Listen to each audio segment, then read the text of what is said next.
There used to be a thing where you work a lot, you won't able to struggle. But at the end of the day, it's like the more you work, you're still struggling. And something's got to change. Or always you can increase your skill sets and all that, but something will have to change. Hello, welcome to my channel. And today we're going to talk about why the middle class wages aren't growing. And there's a lot of speculation why the middle class wages are not growing. We could say some people blame Ronald Reagan when he implemented how capitalism was produced, where the rich become richer, the poor becomes poorer. And also too, he invented the not stock market, but the way those stock market rises during the 80s was able to gain a lot of money for the corporations at the time. And also unions started going away. And at the end of the day, I could also say basically pretty much wages has been going down, especially where houses, food, and the stuff we need is going up more than wages. And so everyone's at a cross point where we could say, hey, it's really working? Was a mean to necessary to help pay my bills? Or could I live off somebody and not work? Or could I just rely on the government and still live off of that? And at the end of the day, there's nothing wrong with all these options, I support working because I believe as a man, you should work.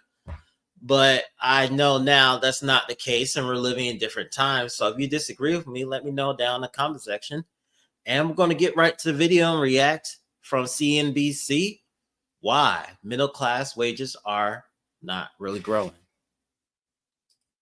Between 1979 to 2024, productivity in the US soared by 80.9%, while hourly pay grew by just 29.4% during the same period. The paychecks of typical workers have not grown nearly as fast as overall economic growth over the past 40 years. In June 2024, 2/3 of middle-income households believed that their income was falling behind the cost of living. I think that many Americans feel the financial struggle because their household budget and their household balance sheets are facing so much pressure.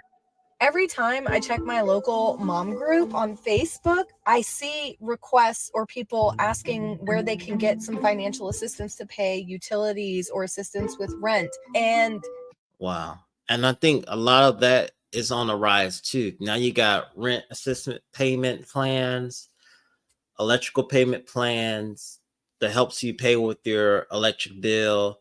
Also, I think you got a food payment plan bill. And also, which very surprisingly, I did not know there were groups about this too, that you can just go in and ask, hey, I need help, and see if they're willing to help you or not, which is really cool. And I like it. And that's where I believe in, is the community where we can help people so they can help us later on down the road.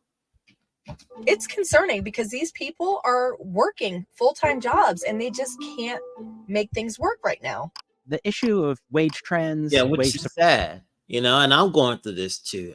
I'm working a lot, over 40 hours, and I'm still don't have a lot left over. There used to be a thing where you work a lot, you won't able to struggle. But at the end of the day, it's like the more you work, you're still struggling. And something's got to change. Or, always you can increase your skill sets and all that, but something will have to change at the end of the day. Depression. It just could not be more central to what has happened to the middle class over the past couple of decades. So what exactly is keeping the middle class from earning a higher paycheck? I think people think inflation is a policy problem, but wages are my problem. And it turns out wages are not just your problem. Wages are entirely a policy and political variable. The main goal of policymakers at the Federal Reserve is to ensure maximum employment while keeping prices stable. Now, comment below. Do you guys and lady out there understand maximum employment while keeping prices stable? What does that mean to you? Comment down below. They rely on various economic data to guide their decisions, including the natural rate of unemployment. Economists produce this thing they call the natural rate of unemployment. It's like the lowest unemployment can go without generating inflation. Throughout history, the natural rate of unemployment has hovered between 4.5% and 5.5%. And then we look at actual unemployment and how often it is above that estimate of the natural rate versus below. And if you look at the years since 1979, we have spent far more time with actual unemployment well above that estimate of the natural rate. Between 1949 and 1979, the actual unemployment rate was cumulatively 15.3% below the natural rate of unemployment. In contrast, the unemployment rate was cumulatively 35.7% above the natural rate of unemployment. So I'm curious to know, the 15 minus 15.3, is that the actual real unemployment rate compared to the non-cycle rate of unemployment? Because honestly, in my opinion, I know they said the actual unemployment rate as of today was 4.1%. I think it's a lot higher. And I'm not saying any conspiracy theories, but personally, in my opinion, I think it's a lot higher than that. Because at the end of the day, it's hard to get jobs out here. So something's not right, in my opinion. Between 1979 and 2017. This has real-world consequences for the American middle class, because wages tend to grow faster during periods when unemployment is low. The Economic Policy Institute estimates that just a 1 percentage point drop in unemployment leads to wage growth of 0.4 to 0.9 percentage points for workers near the median of the wage distribution. The best bargaining chip any employee has to getting wage growth is going to the boss and saying, I'm going to go somewhere else unless I make more money. And that's just not a credible threat when unemployment is high. The only people whose wages are not very affected by unemployment are like the 90th and 95th percentile. Like they don't need super low unemployment to get some consistent wage growth, but the middle class absolutely does. This means the Federal Reserve's policy decisions that result in higher than necessary unemployment might be creating conditions that actively hold back wage growth for middle-class Americans. Location could be another factor. There are other reasons for why we've seen less growth in the middle than, say, at the other parts of the distribution. Another one is just that. Yes, location does play a role in how much you make. Now, if you're in Florida or Texas, no shout out to no offense to them. Those are mostly retirement states. They don't pay as much when you go to a place like Atlanta or like a California or New York, where they tend to pay more wages there at the end of the day. And I know in Florida and Texas, there are a lot more older people that are readily retired. That's why the industries that pay more in that time would be healthcare and tech, because those are the two that really generate from those retirement states. And also throw in Nevada. And that's why it's so attractive to them that you have nice places and it's low living. And that's how the way they want these states want it at the end of the day. And so this is why you got to be careful, where if you want to make a bag, you got to go a place where they're paying you the most amount of money. But I do understand now when we go into California, New York, those places are a lot higher. And that's why they're migrating to the South, where like you're in Tennessee, Atlanta, Alabama, Florida, Texas, and they're all coming down because of that low cost of living. And now they're raising prices for the locals that live there to get that Chicago, that New York money, to get that California money, because at the end of the day, they really want to some more money. It's a business, I guess. Hey, who knows? People don't move as much as they used to. The share of Americans on the move has declined over the years, from more than 20% in 1948 to just 8.7% in 2022.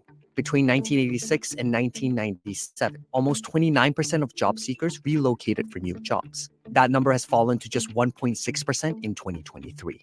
Location plays a crucial role in wages.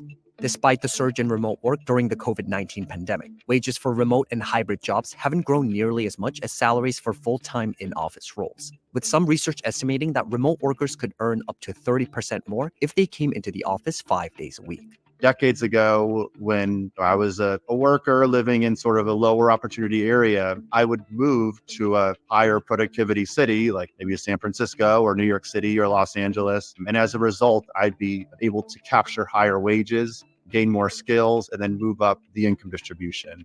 Now there's a lot less people moving across areas to capture those opportunities. Real reason behind that is astronomical housing costs that are due to excessive regulations at local levels. Yes, and also I would like to add also remote work plays a big role into it now.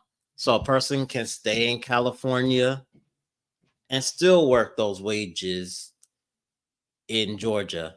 So, it's or the other way around. It could be also the other way around too.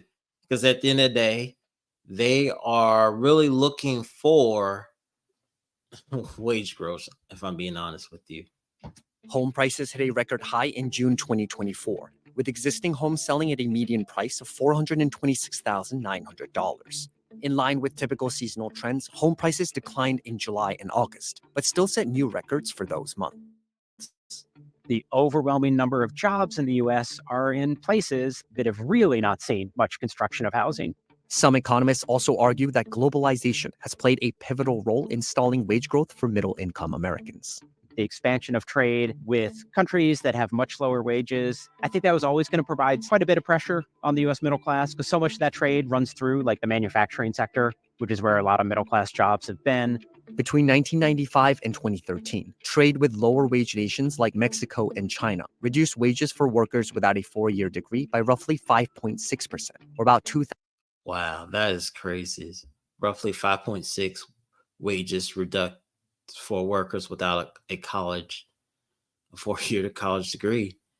And when you hear that, it's really sad. But this is the way how it is. It's all about business and making money. And I think this is why we're seeing a surge of younger people wanting to get in business, to understand how the economy works and what they can do to fulfill their dreams and help them to start a business. Because in my opinion, I really think there's no better time to start a business than right now. It used to be a time when I was growing up and before I was born, work for the company, work for the man. But now it's a new thing where we need really more new business starting up. And I'm going to end the video right here. Yeah, start your new business out there. Find a way, improve your credit score, save up, write a business plan. First, figure out what business you want to start, because maybe the key is not trying to work for the man, but maybe the key is to start our own business where we can employ our people to help out the community around us. I think that's the plan.